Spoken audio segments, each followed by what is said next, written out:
Welcome to The Heart of the Matter, an Our Place podcast, where we look at the issues surrounding homelessness, addiction, and mental health on the streets of Greater Victoria.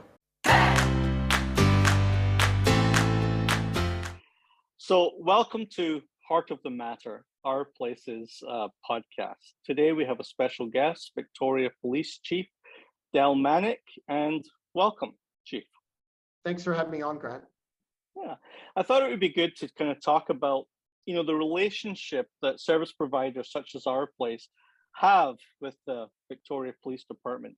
I think a lot of people get confused sometimes about our relationship and not quite realize how much we depend on each other and work with each other.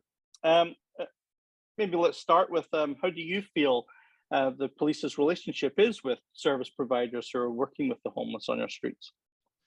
Yeah, well, thank you for bringing this up because this is so critical. I always kind of say that neither one of us can be successful if we're not partnered together and aligned.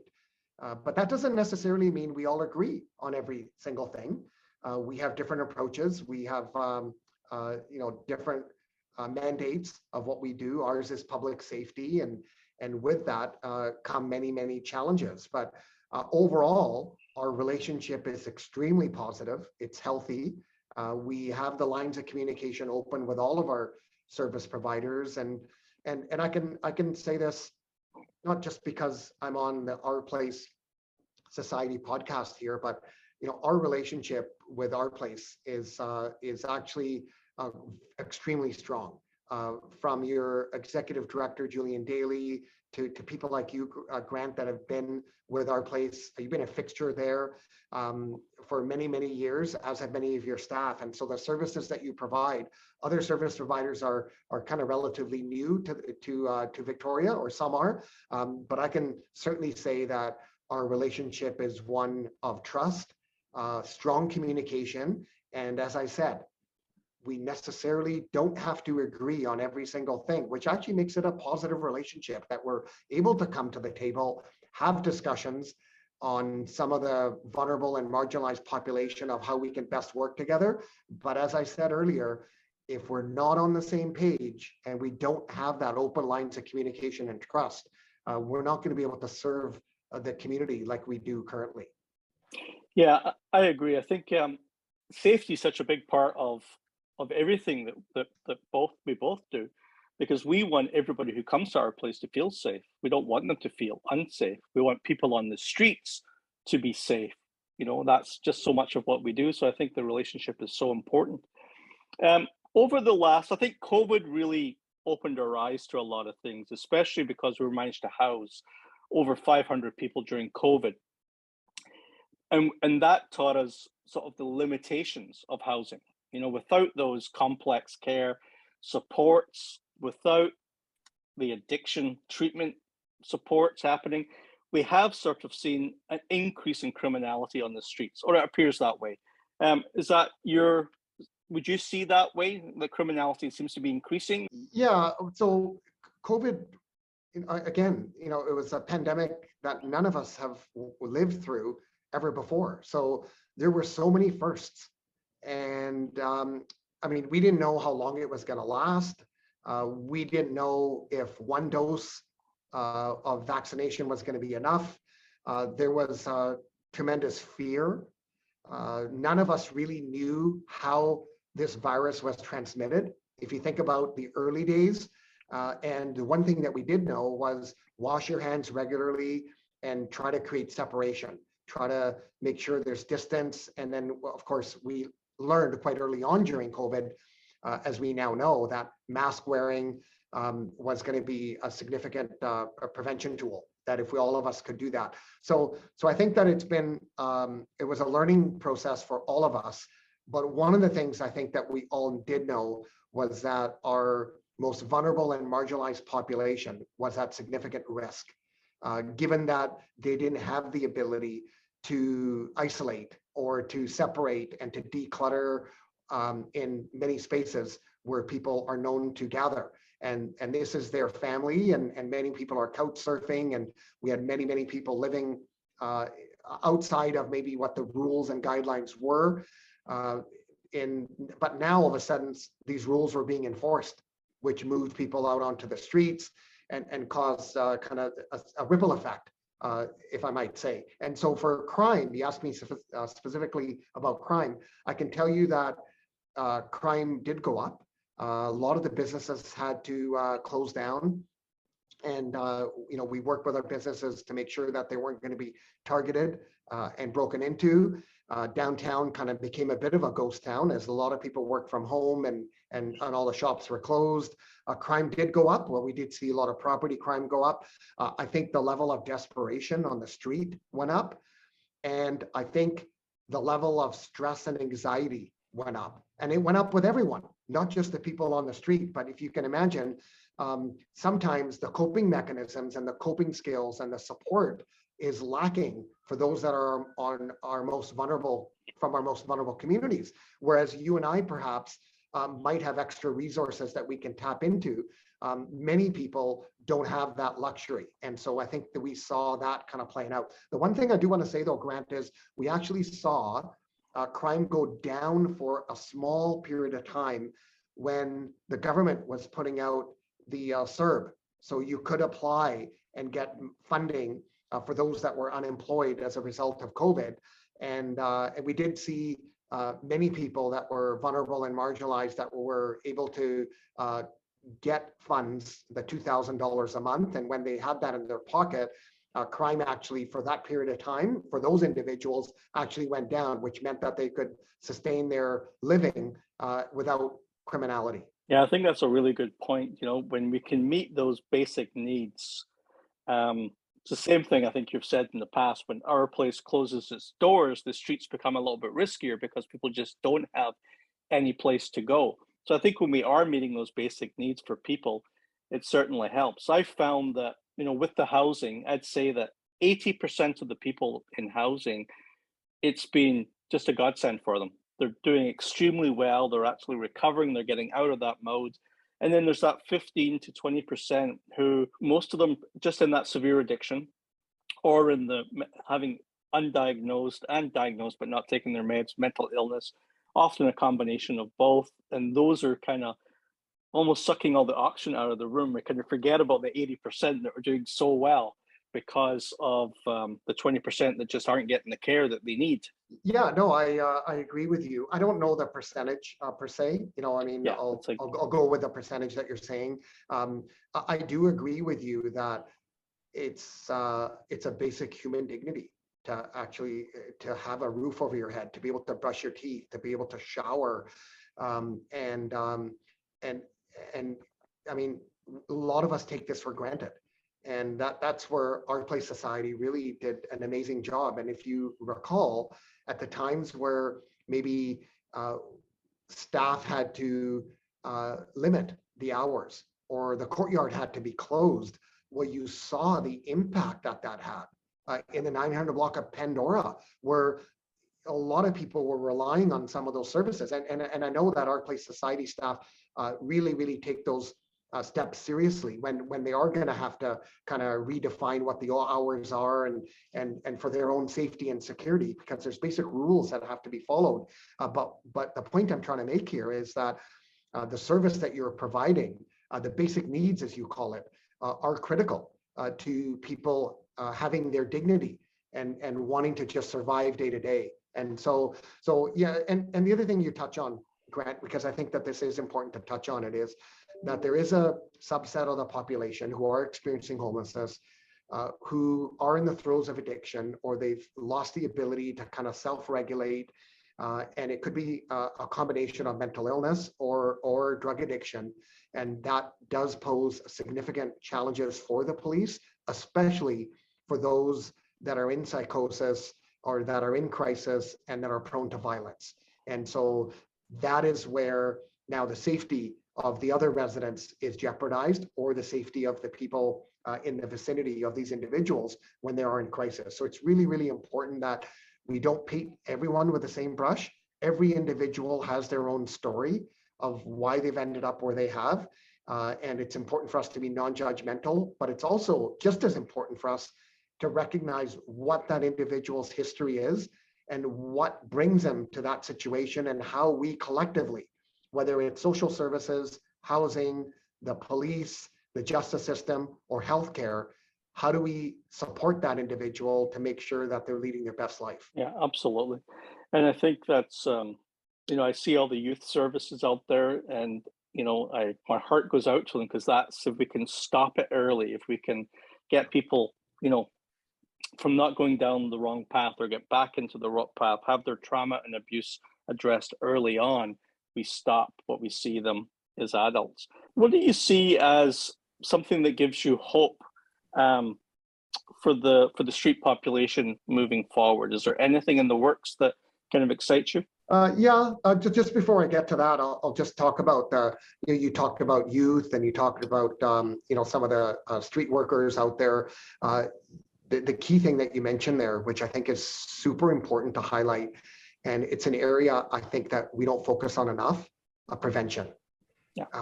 I think that when we look at the four pillars, those four pillars, prevention is one of the first pillars.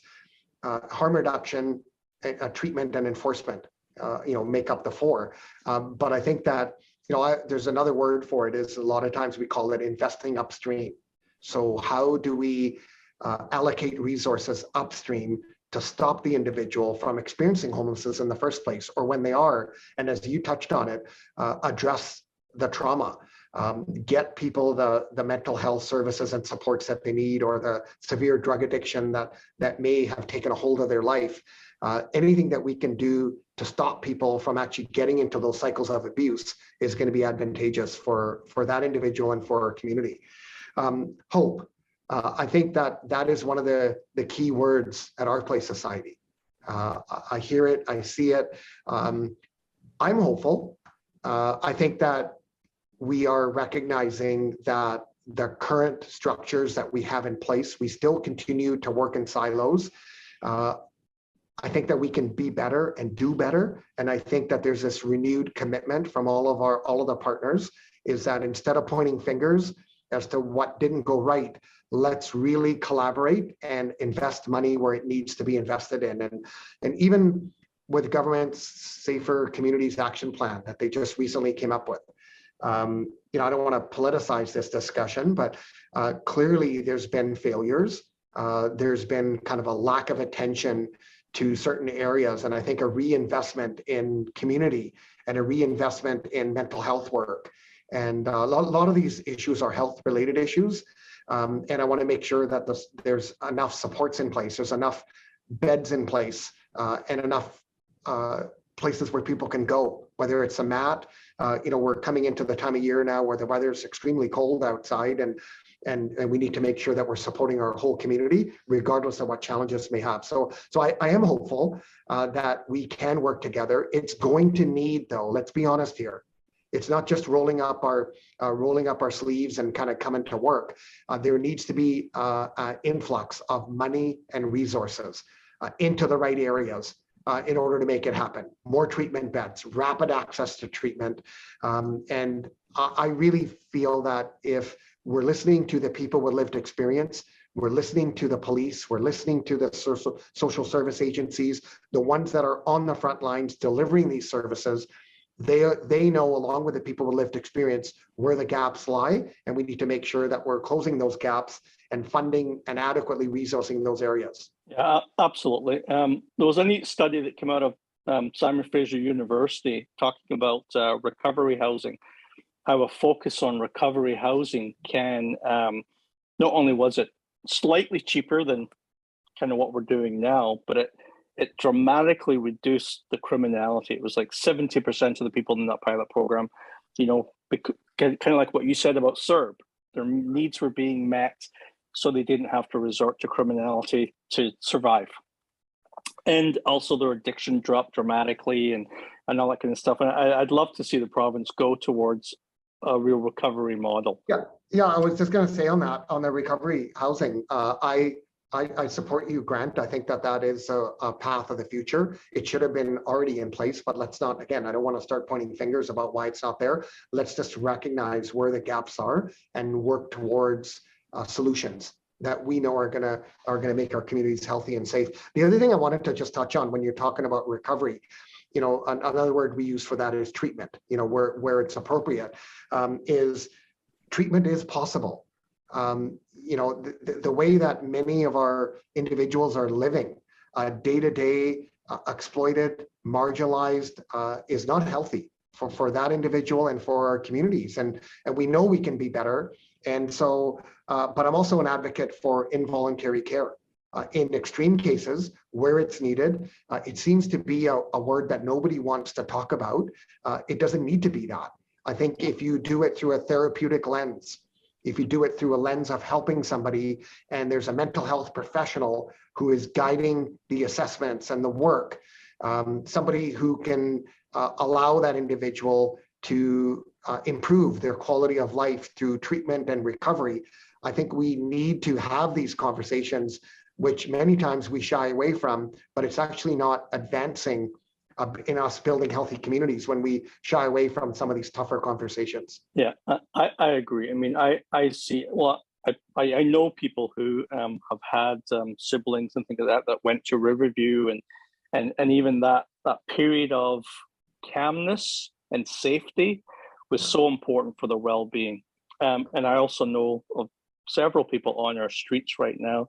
One woman in particular, I know, a First Nations woman who, her mental capacity is probably that of a 5-year-old, but she's in a 20-something body, and the abuse that she faces on a daily rate. And I just don't see how leaving her on the street is compassion, whereas putting her someplace where she would be safe and secure, to me, just isn't that what compassion is. So I definitely agree that there are a certain amount of people who need that.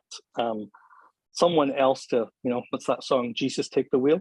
Someone else sort of take the wheel and say, we need to stop you being raped. We need to stop you being, abused. We need to help you become the best person that you can be. And I think that is something that we shy away from too much, is having that discussion, that there are some individuals where it's the best thing to do. Yeah, I agree. So, our commitment should be to each other is to not shy away from those hard conversations. That's how progress is made many times. And again, if we have, as a collective, all the leaders at the table, including people with lived experience, I think we can do much better than the current system that we have. And I would even call us all ourselves out and say, there's no time to be wasted. We need to be better, because it's just not, there's no dignity in, as you said, in people not even having the basic necessities to go through a single day. And there's no way that in the Western world, right here in Victoria, we should be having these conversations. I agree. The other question I wanted to put to you is, I've been noticing a lot more psychosis on the streets recently, on Pandora and stuff like that. It seems to be, well, we've had, of course, the increase in overdoses because of the poison drug supply. That leads to, lack of oxygen to the brain and some of that. But are your officers finding that, like the meth and the fentanyl that's on the street, is it worse now, or is it just cheaper, or why are we seeing such an increase in how severe the addiction is and the problems that it's causing? It is worse. There's no doubt about it. Most of the drug supply that's on our streets now is laced with fentanyl. That's what the demand is. Your drug traffickers will fill the supply with wherever the demand is, and that happens to be the current demand. So I think that when we're looking at different avenues to deter and detect and then to dismantle some of these organized crime groups, it's doing a tremendous amount of harm. There's no doubt about it. But there's regularly, Island Health is issuing a drug advisory. There's just one that came out, I think yesterday, came out, right? And so it's critical that, again, this is why we need to have the 4-pillar approach. It's not just about, well, let's get more naloxone kits and let's get everyone to the consumption site and the supervised injection site, and what are we doing actually to prevent people, and what are we doing to treat people, and what are we doing actually to get the drugs off of our streets so that they're not there in the tainted drug supply that currently is out there. But we've seen a significant increase. It's been there for a while now, Grant, and it's not going away, and that's where the demand is. How do you feel about safe supply? I put it in quotes because I don't think it's safe. But what's your feelings about it? Because I'm hearing sort of lots of different mixed messages around it. But what are your feelings around that? I'm all about helping people to recovery and getting them to treatment and getting them out of their cycle of abuse. And so people that are drug addicted, I'm open to looking at any alternative that's there and being open-minded, thinking outside the box, that's going to get individuals to that healthy living part. So I'm open to it. I've always been open to alternatives in looking at how we can get there. But I'm not a fan of is what we do is, we keep giving people alternative drugs, a safe supply, or, well, as you said, there is no safe supply when you really look at drugs. Any type of narcotic or opioid is not safe and by any means. But the challenge we're also seeing is that many people are actually now on the black market selling those, and then they're still consuming other drugs that are tainted and that are coming from a pharmaceutical means. So I think that we need to really have a hard look at what's the benefit. I know there's been pilots done on the Lower Mainland. You can get them out of a vending machine, you enter your code, and here comes your supply. But the question really is it just about keeping that person living through their drug addiction? And where's the attempts, and how aggressive are we to work with the individual to give them an opportunity to get clean and to go through treatment? And it may not be the first time, it may not be the 10th time, but boy, we're not really trying enough in my mind to actually move that person away from their drug addiction to a healthier lifestyle. And that is where I think a lot of the focus should be. Yeah, it's a big part of the hope for us, of course, is our New Roads Therapeutic Recovery community, where we've really noticed that if the men, there's 36 men in there right now, if the men make it to the 9-month mark, and a lot of times we'll then go on to go, because we can do 9 months to 2 years, but if they make it to that 9-month mark, the turnaround is incredible. The relapse drops to almost zero. People really get their lives together. And I haven't seen too many programs where sobriety isn't a part of the program that works, and so that's kind of where I'm basing a lot of the stuff. Is I really see that when people go into this recovery and they commit to it, that it's healthy. I've known some good friends who were functioning heroin addicts for quite a long time until all of a sudden they were no longer functioning, and then they died quite shortly thereafter. But yeah, and that's tragic. And so why are we not helping sooner, earlier, and more often, and thinking outside the box? So what you're talking about is hope.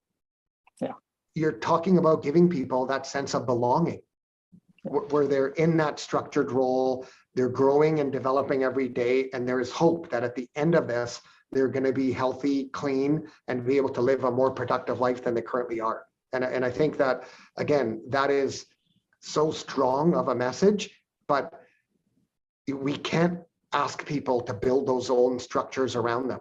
This is where we need leadership, where we need funding and money and the right people coming together for the right reasons to actually help support those who need it most. Yeah, I agree. Just to kind of end on a positive note here, I was walking down to my car the other day there, and a man stopped me on the street, and he said, "I just want to thank you," and by you, he meant our place. He says he's been sober for 21 months. He has a car, he has an apartment, he has a job, and when he was at his lowest of the low, he would come to our place for his meals. And one of the outreach workers there, James, who now works at Muncie, was really key in helping him, just by accepting him, by getting him on the right path. And that's, we need those stories, because we see so much despair all the time, and we see so much death, as I'm sure your officers do too. Yeah, and I think it's important to share those stories and to know that that's what is possible. And I think sometimes we we don't give the human spirit and what is possible enough credit, and we just get stuck in just living day to day and just kind of, this is what we know, when we know there can be better. So again, it really takes a collective effort from all of us to be inspired and motivated to the stories the story that you just shared. And imagine if that shared tenfold, or with a group that you talked about that is in recovery and there's hope for them. Absolutely. Well, I want to thank you so much for taking out part of your busy day to be with us today, and I appreciate your thoughts. And thanks for joining us today. Perfect. Thanks for having me on, Grant. You've been listening to the Heart of the Matter podcast. For more information about Our Place and the vital programs and services provided to the Greater Victoria community, please go to www.ourplacesociety.com. Our Place is a registered BC charity. You can donate by visiting the website or by calling 250-940-5060. Help us to bring hope and belonging to those in need.